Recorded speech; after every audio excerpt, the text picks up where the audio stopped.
आता वळूया कोकणाकडे। पावसाळा तुम्हा आम्हा प्रत्येकालाच आवडतो। पावसाच्या पहिल्या काही सरीतच अवघ्या कोकणचं रूपडं पालटून जातं। जागोजागी लहान मोठे धबधबे आणि अंगावर हिरवा शालू पांघरावा अशी सजलेली धरती।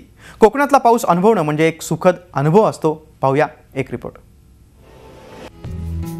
जूनच्या पहिल्या आठवड्यात मान्सूनच्या सरी कोकणात दाखल होतात आणि कोकणचं रूप पालटू लागतं। पश्चिमेला अथांग सागर आणि पूर्वेला उत्तुंग पर्वतरांगा लाभलेलं कोकण पावसाळ्यात कोकणात दाखल होताच दृष्टीला पडतात ते डोंगर दऱ्यातून फेसळणारे निसर्गरम्य धबधबे आणि चोहूबाजूला निसर्गानं ओढलेली हिरवीगार चादर। निसर्ग सौंदर्यानं नटलेल्या कोकणात वर्षा पर्यटनाची मजा काही औरच।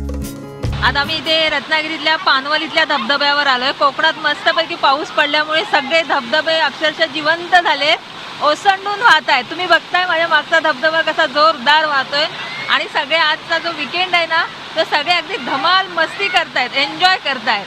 फुल टू मजा, फुल टू धमाल। पानवल धबधब्यावरती येऊन खूप एन्जॉय करतो। हे माझं गाव आहे आणि इथे कोणतीही रिस्क नाहीये। खूप एन्जॉय करतोय।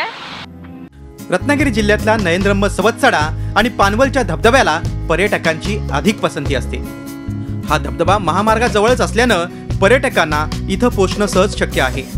निसर्ग अनुभवण्यासाठी पावसाळ्यात पर्यटकांची पावलं आपसुकच सवत्सडा धबधब्याकडे वळतात। कोसळणाऱ्या धबधब्याखाली भिजण्याचा मनमुराद आनंद आवरता येत नाही। हा धबधबा इतका चांगला आहे की फुल टू फुल मजा येते। इथे पानवलला आमच्या फॅमिली सोबत आलोय।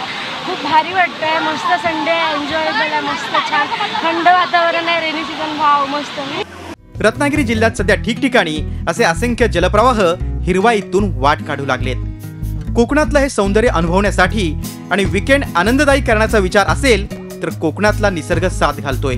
येवा कोकण आपलाच असा। Pranav Polekar, Zee Media, Ratnagiri. Zee 24 तास रहा एक पाऊल पुढे।